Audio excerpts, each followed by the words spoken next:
You know, when I joined Syngenta 2 years ago and I did my first round of introduction, many people told me that, you know, the backbone Syngenta has is something really special and it means a lot to the company. And a lot of people also said, you know, Alexandra, the backbone is not very present anymore in our day-to-day lives. And by the time we have launched it from now, we have so many new people. So it would be really good to revive this backbone. And this is what has been done, and that's what we've been engaging in the entire conference.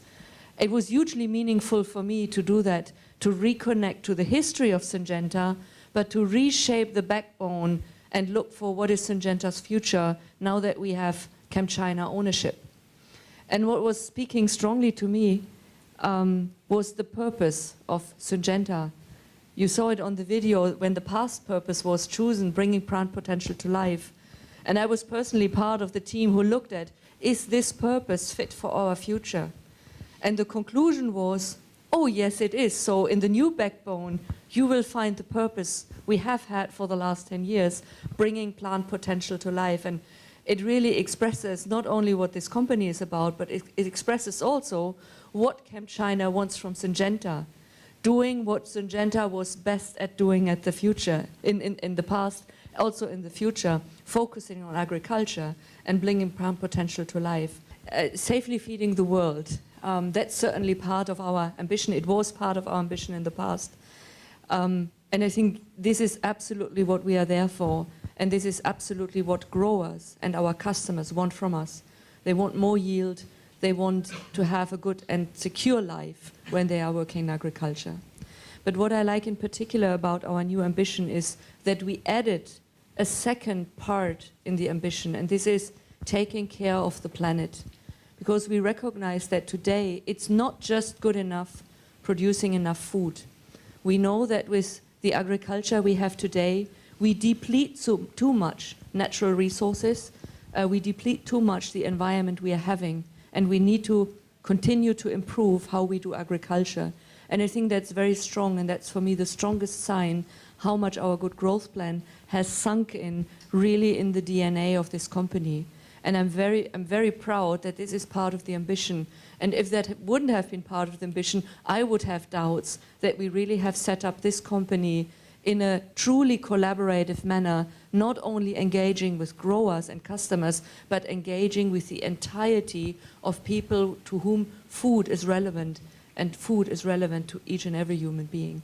Gail, it was your first immersion, it was your first GLC, so were you surprised by the content? I found this GLC very energizing, and when it comes to the backbone, what I really like about this, which is new to me because I'm new to Syngenta, is, I mean, we went through the whole backbone during the days at the GLC, and it makes sense, it's logical, everything is connected, from the purpose, the strategy, then the values, the leadership commitment, everything has been made and refreshed to make sense to all of us. It makes a lot of sense to me, and I'm no more intelligent than anybody else in the room, so I think you will find it flows, it's natural, and it makes sense, and it will give us what it is made for, a sense of unity around something we all own. The strategy in seeds is about doing a lot more, not more, but a lot more, and winning.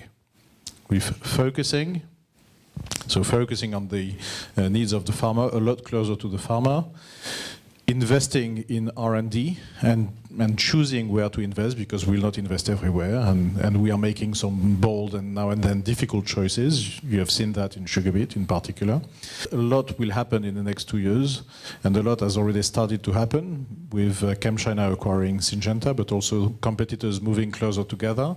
They have to divest some seeds activities, and we are active. I mean, they didn't give all the details, obviously, but we are very active in complementing our portfolio of seeds where we want. And you can be guaranteed that in Europe, for instance, a lot more support will be available for sunflower, and not a little more, but really a lot more. We will increase R&D effort in sunflower to increase our performance and our advantage by 50%, 50. The market has gone from $10 billion to $40 billion in 15 years. which is a massive increase. And we forecast that even if the rate goes down a bit and slows down, it will increase a lot. And it will increase primarily in North America, in Brazil in particular, in China a lot, where we are very well positioned, and hopefully in CIS, Russia and Ukraine. That supports also the very bold ambition from Jeff Rowe and expressed by Eric, that we are a number 3 globally in seeds, and we are suffering, and we have suffered, and this stops now. We gain back now, and the ambition is to be a very strong number 3, possibly number 2, or aspiring to becoming number 2 in the next 5 to 10 years. So crop protection strategy. It won't surprise you that our ambition is be the number 1 in crop protection. We are today the number 1. With Bayer Monsanto merging, that position can be challenged if they just merge one-on-one, if not any authority, antitrust authority takes action against that. And certainly we want to regain the number 1 position. And the good news is, with everything the team has done on analyzing what is our option, the good news is that we have everything in place to continue to be the number 1 position in crop protection. But this means that we need to exploit the full potential of our portfolio. And today our portfolio has the potential to cover 80% of the biological needs. 80%, while we have a market share of a bit less than 20%. So we have already a lot today we can do, and we will continue to focus on marketing excellence, because that is something which can bring us return fast. We will also increase our speed of innovation while taking our launches for new AIs from roughly 1.2 per year, where we are today, to 2 per year, which is a big, big acceleration. Certainly we can't do that alone, but we will look for partnerships, because there are other R&D companies outside, not only the 2 big Bs, but others who are also looking for partners. And we are the masters in commercializing new AIs. No other company can do it the way we can do it. And the third point regarding the crop protection strategy is freedom to operate. Freedom to operate means something very different geography by geography, and we know here, especially in Russia, it has a spin-off that we need to localize our efforts. But in the whole global framework of freedom to operate for crop protection, this is about that we need to ensure that we get the registrations for our products. So we need to work on making our products and the way they are used more sustainable, focusing on product stewardship, getting partners on board to drive adoption method that our products are more safely used. And at the same time, it's not just Syngenta being under threat of not getting product re-registration, but competitors as well. We need to be better at them, so when they lose their products, we can just step in and get their markets. And I think with this strategy, we are well set of living up to the ambition number 1 in crop protection. I'm very, very confident. And in Europe, we are already there, thanks to Russia.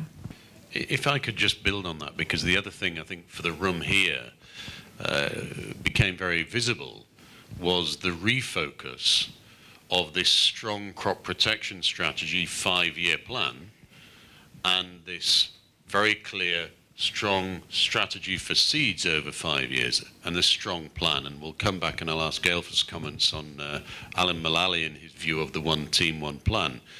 But we had a long discussion about ICS, no ICS. And there was an interesting remark by Eric, which was an integrated crop strategy, globally driven, doesn't take into account local needs of customers, of farmers, of channels. It works in some places and it works in doesn't, in some others. And I think one of the fundamentals that you need to have an integrated crop strategy, frankly, is this strong bricks, the really strong seeds platform and a really, really strong crop protection platform. And I think that became a little bit missed in the previous 5 or 6 years. In terms of what it means for us here in CIS, We have a great seed portfolio. We have strong sunflower. We've got the market-leading position in the genetics.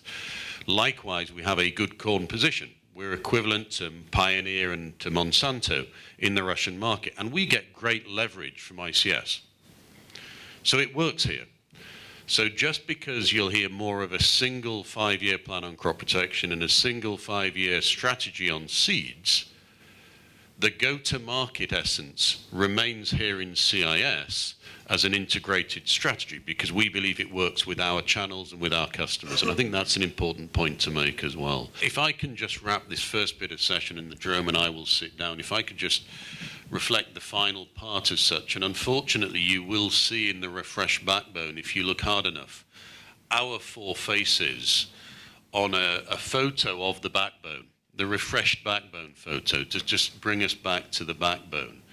It was really good to see the whole of the global leadership team building the backbone in the complexity of building a backbone that can be, and then having the photo taken. And we will really go forward and bring the backbone to life here in Russia. We'd already kicked it off, as I said, last year with the go-to-market, and luckily the refreshed backbone will give us some more impetus. So that was really good to see, and we sort of completed the conference with the backbone. And I just want to say one final thing before I let Gail and Alexandra talk about the leadership and the values specifically. The one team, one plan for Russia is absolutely pertinent as it is the one team, one plan for the whole of Syngenta.